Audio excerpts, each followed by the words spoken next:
This is just a review video where we're going to go over t-tests for male and female falcon wing lengths. We're going to do it 2 ways with equal variances and 2 ways with unequal variances. So that's what this video is about, purely a review of things we've seen before. So we begin with one version of a t-test with equal variances, and here are the data. These are the wing lengths, and we've got 100 wing lengths, 60 male, followed by 40 female, and we've got this thing called design, which is going to have 60 values of 1. It's going to be relevant for the males, and 40 values of 0 that's going to be relevant for the females. And here is our likelihood function, like that says that these values of wing length are going to arise from a normal distribution that's going to have some mean mu and precision tau. But then we're further going to define mu as B0 plus B1 times design I.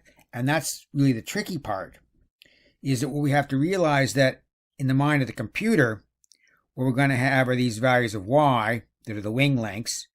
So again, let's start off with 108, 107, because we got these 60 males, and then ... followed by, let's say, 80 and 88 for the 40 females.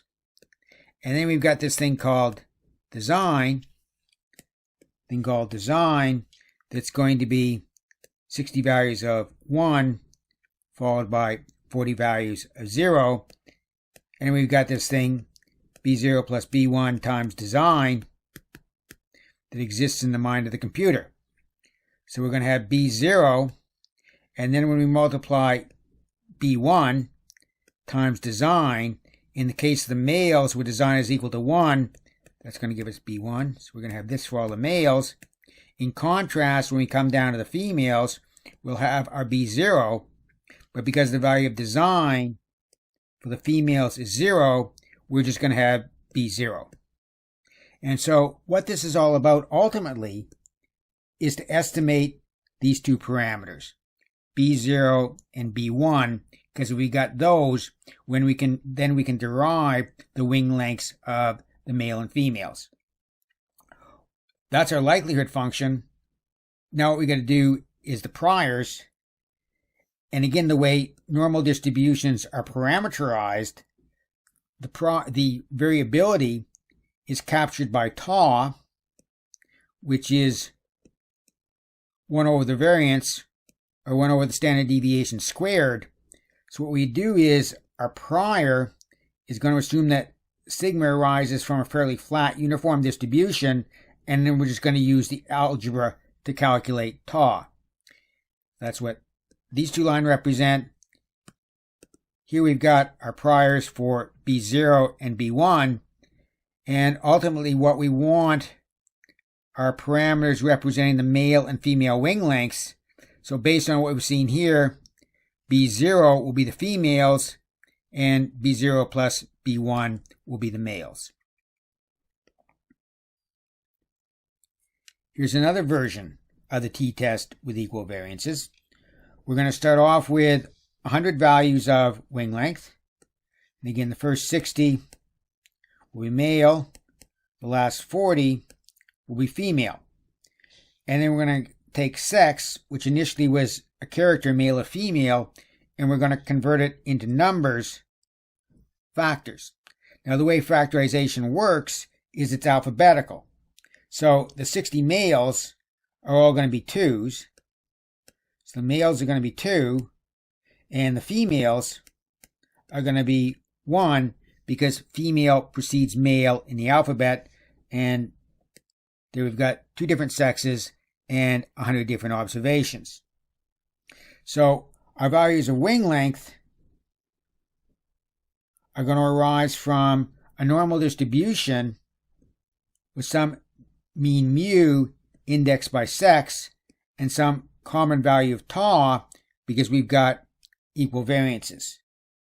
So if we think about our likelihood function, we come over here for our likelihood function, we've got this bit here is that double square bracket nested indexing.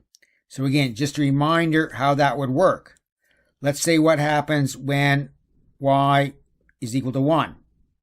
Excuse me, not y is equal to 1, I is equal to 1. When I is equal to 1 here, and I is equal to 1 here, well, what's the sex associated with the first observation? The sex associated with the first observation is 2, and that's associated with the males. So mu 2 is going to be the males. In contrast, if I is equal to 99, I is equal to 99, we're going to come all the way along this list. We're going to go near the bottom. We're going to have a value of 1. So when I is equal to 99, we're going to have mu1 that is equal to the females. So that's our likelihood function. Now we've got to establish our priors, and it would have been possible to have said, okay, mu2 is some sort of d-norm, and mu1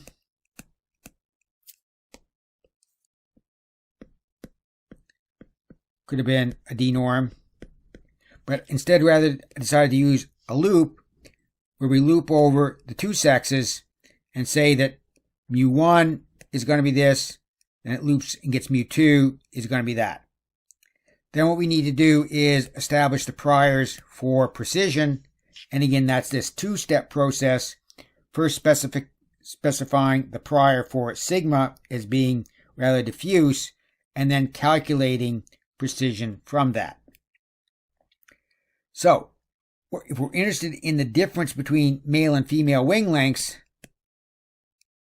we know this is the case, so we can produce this derived variable by taking the male wing length, mu2, subtracting from it the female wing length, mu1.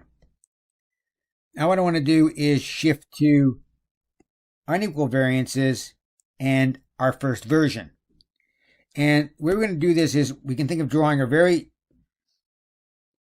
strong line right there, because what we're going to do is we're going to do the calculation separately for the male and the female birds.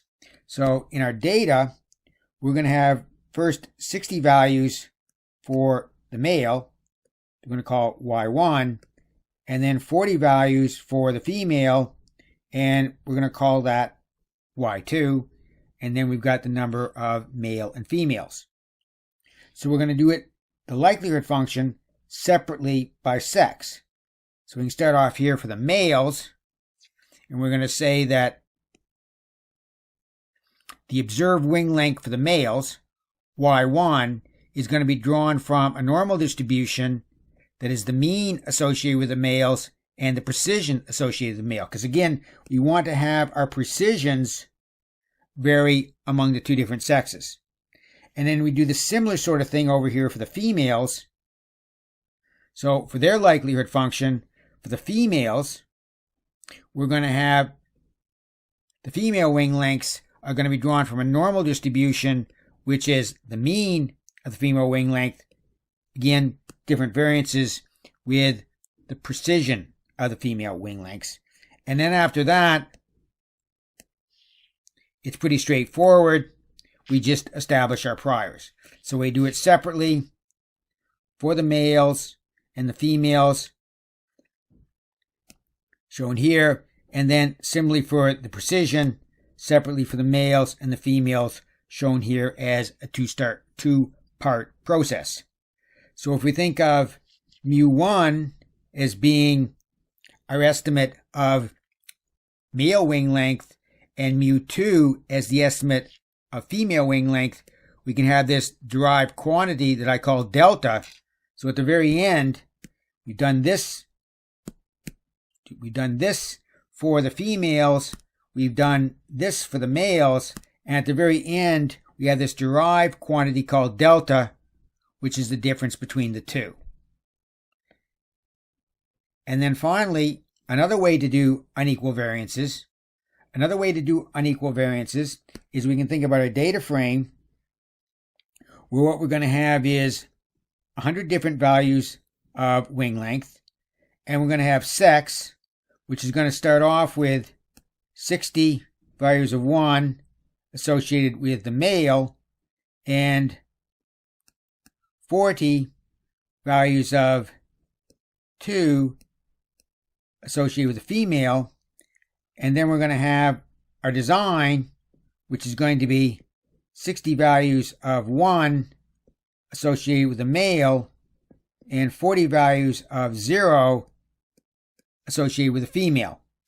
And what we're going to see now is very similar to what we saw before, is that the wing lengths are going to be derived from a normal distribution with some sort of a mean mu I, where mean mu I is again going to be this B0 plus B1 times design 1. So you can imagine that what you have are the values of Y, 109, 108, 80, 85.